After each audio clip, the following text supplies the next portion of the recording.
Hi,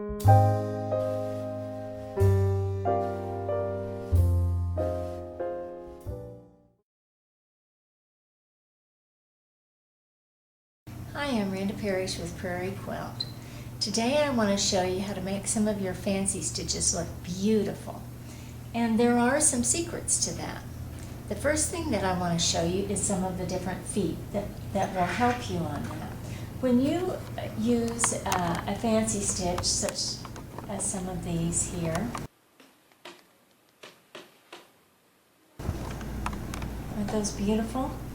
A lot of times people will use those and they'll be puckered or gathered, and it's just simply because of two things. Number one, they're not using stabilizer if it calls for stabilizer, or they don't know how to use their foot properly.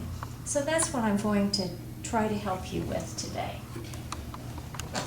The feet with the Pfaff sewing machines have a little notch in them. Some of them do, and some of them don't, just like this. Now this one does not have a notch in it, so you wouldn't use the dual feed with it. It is for some of the fancy satin stitches. This is just a regular basic foot for a Pfaff machine. Today I'm using the Pfaff Quilt Expression, and this machine won the Consumer Digest Best Buy Award. This is the most popular machine that we sell at our shop. And when you turn it on, you'll notice that there's a lot of light here, but you'll also see this little leg back here, and that's what we call dual feed. It just snaps into position, as you can see, but it's actually built into the machine. We have a lot of trains in Hennessy. So, when I turn the machine on for stitch number 1, you're going to see that it just has the straight stitch here. And then if I want to know what foot to use, I just push this information button. The information button shows me that the default foot is 0A and to use the dual feed right here. I'll go to another stitch so you can see a different application. Let's go to 140. This stitch comes up here. Here is 2A is shown as the stitch. That's this presser foot right here. Not a slot in there because it's satin stitch. And then this little sign here is for stabilizer. So I know that I need a little bit of stabilizer under there. Just paper tear away is fine, or wash away or heat away. And then I want my feed dogs up, but I don't want to use my dual feed. Alright, we're going to go back to stitch number 1. So we would be using this foot, or we might use the piping foot for this. This is just a suggestion. This is your zipper foot. This is a number 4 foot, and many of the feet do have numbers on them. For you to remember how to put these on, just remember that the number should be facing you. So you would put this foot on just like this.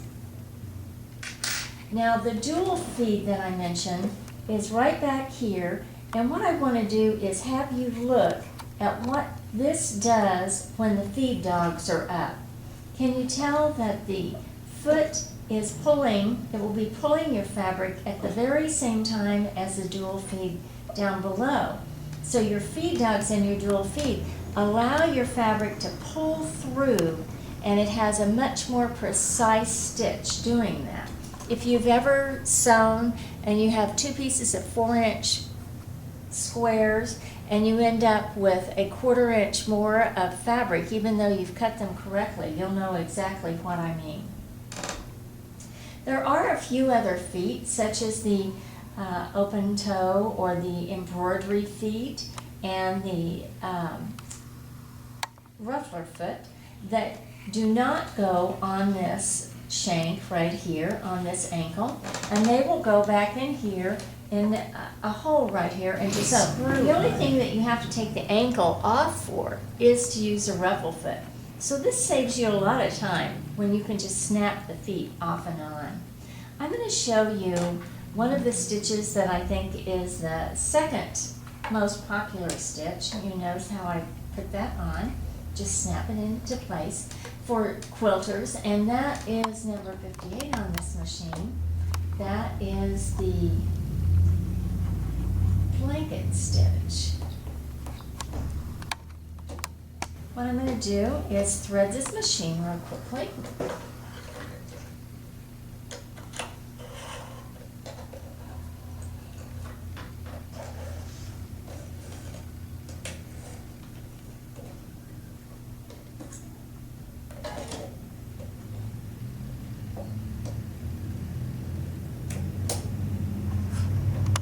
Now I'm going to use this for applique. I've just got a little circle here that's been fused on there. What I want to show you is that when I put this into the sewing mode, I can push this right here. This is my presser foot down button, but when I push that, it will come up a little bit for me so that I can press that stitch exactly where I want it. And so I'm going to start appliquing. And you'll notice that when I do this, the needle always stays up. And that's how the machine is designed. If I press my foot pedal, it will go down for me. So I can be sewing. If I want it to go down, I just press my foot pedal. And look at this, the presser foot will lift up. So I can continue pivoting on this. Now, if I wanted to do that every single time, I'm going to go in the upright position. There is a button here that has a needle down position. I push that, my button goes down, and now I don't have to fiddle with my presser foot. It always comes down and my presser foot lifts up. There's also a knee pedal here that will allow for your presser foot to lift up. Personally, I don't use that hardly ever. I really like the feature where the presser foot will lift up automatically. Now, if I'm wanting to do this and I want to do a tie-off, where it would tie off at the beginning and the end and then cut, as you noticed when I first started this stitch, it went in position about 3 times before it ever started moving. That's because I have the tie-off engaged. And let me push number F2 right here on the screen. And you'll see that box is black. That's because I have the tie-off engaged. To turn that off or on, you just use this little check mark in the center of the ball. And so when it's dark, you know it's on. It also shows that at the end I have it tying off and I have the scissors cutting it. So let's say that I'm getting close to the end of this. And so what I'm going to do is push my reverse button, and that shows right here that it's going to do my 2 tie-off stitches. And when it's finished, it cuts the thread and it pulls my thread to the back, which is wonderful for applique. So that means all I have to do is pull my 1 beginning thread into the back of my stitch, and both ends are tied off. Now, if we're going to do one of these stitches, we go in and let's put 161 on here. It shows me the stitch. It's the actual size, and you'll notice that it says that it's 9 millimeters wide. Many machines only are 7 millimeters wide, but the Pfaff's, the basic models are 9 millimeters wide on just regular stitching. Here again, it shows me to use the 2A foot. It shows me to use stabilizer and just the feed dog set. One of the things that I love about this is that I can do individual stitches.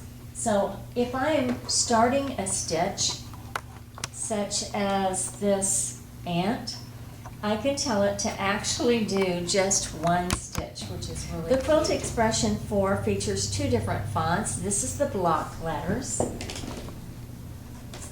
and these are the regular letters. And you notice that I put this on the ombre fabric. Doesn't it look pretty with the ombre going from dark to light?